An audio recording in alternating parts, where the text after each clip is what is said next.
headquarter corporation. The same Iraq kind of which situation now calls that's- itself XE. It has already been operating in Pakistan. And also the DynCorp corporations. So people in Islamabad are saying they're being accosted by American-looking thugs who are contractors. This is even worse, but it is a way, as Dr. Rain talked about, infringing on Pakistani sovereignty.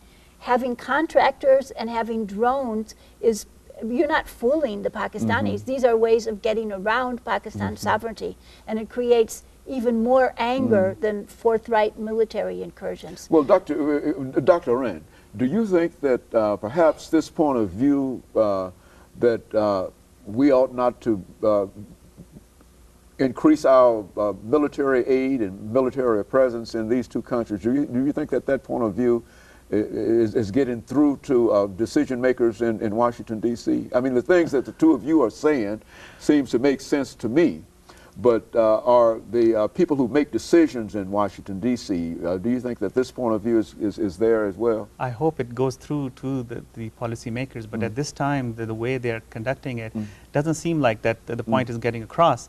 But certainly that would be the right approach, because sending more troops will anger more the Afghan as well as Pakistanis, and that would give more recruits to the resistance movement.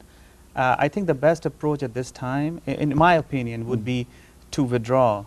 NATO withdrawal will certainly help, provided we involve the regional players like China, Iran, Pakistan, India, and Russia, which have vested interests in Afghanistan.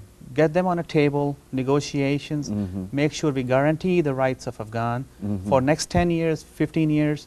Let them decide their own fate. Let them have institutions built, let them have employment, let them have democracy in their country, and let the ethnic and religious diversity prosper in Afghanistan. I think that would be the right thing. Do you think that we've overlooked the ethnic and religious diversity in these two countries when we start making our policy? I think we have, and I think we can't expect either Pakistan. I wrote my book, The History of the Peoples of Pakistan, because there are all these different peoples, and there are different Islamic traditions. There's not just one Islamic tradition, there are many. And similarly in Afghanistan, there's different traditions, different peoples, and we can't expect them to be the exact kind of nation state as we have in the West. I mean, even in the West, there's a lot of tugs and pulls and tensions. But I think that President Obama came in promising diplomacy over militarism, and I hope that he will continue, that he was given the Peace Prize for that attitude of working towards through diplomacy rather than through arms. And I hope that he learns that lesson.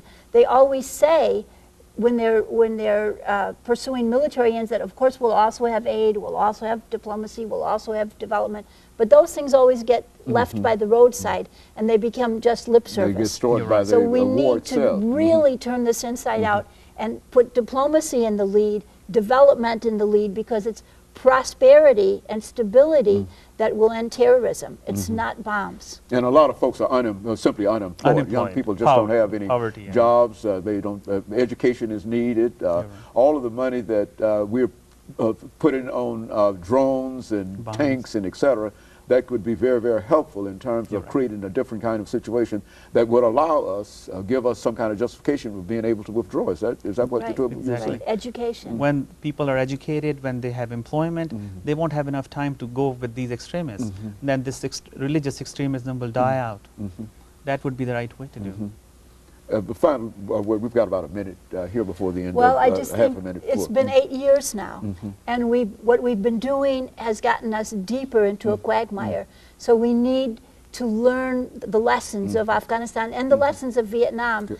And when I was young, I was worried about my brother in the Vietnam War. Now I'm worried about my nephew in Afghanistan. We have to learn the lessons of history. Very good. And let me thank the two of you, Ms. Hussain and Dr. Rain, for coming by and giving us that excellent information today, because I think that we are all so confused in reference to what is going on, the killing and etc. But I think that is a ray of hope in reference to what we're trying to do.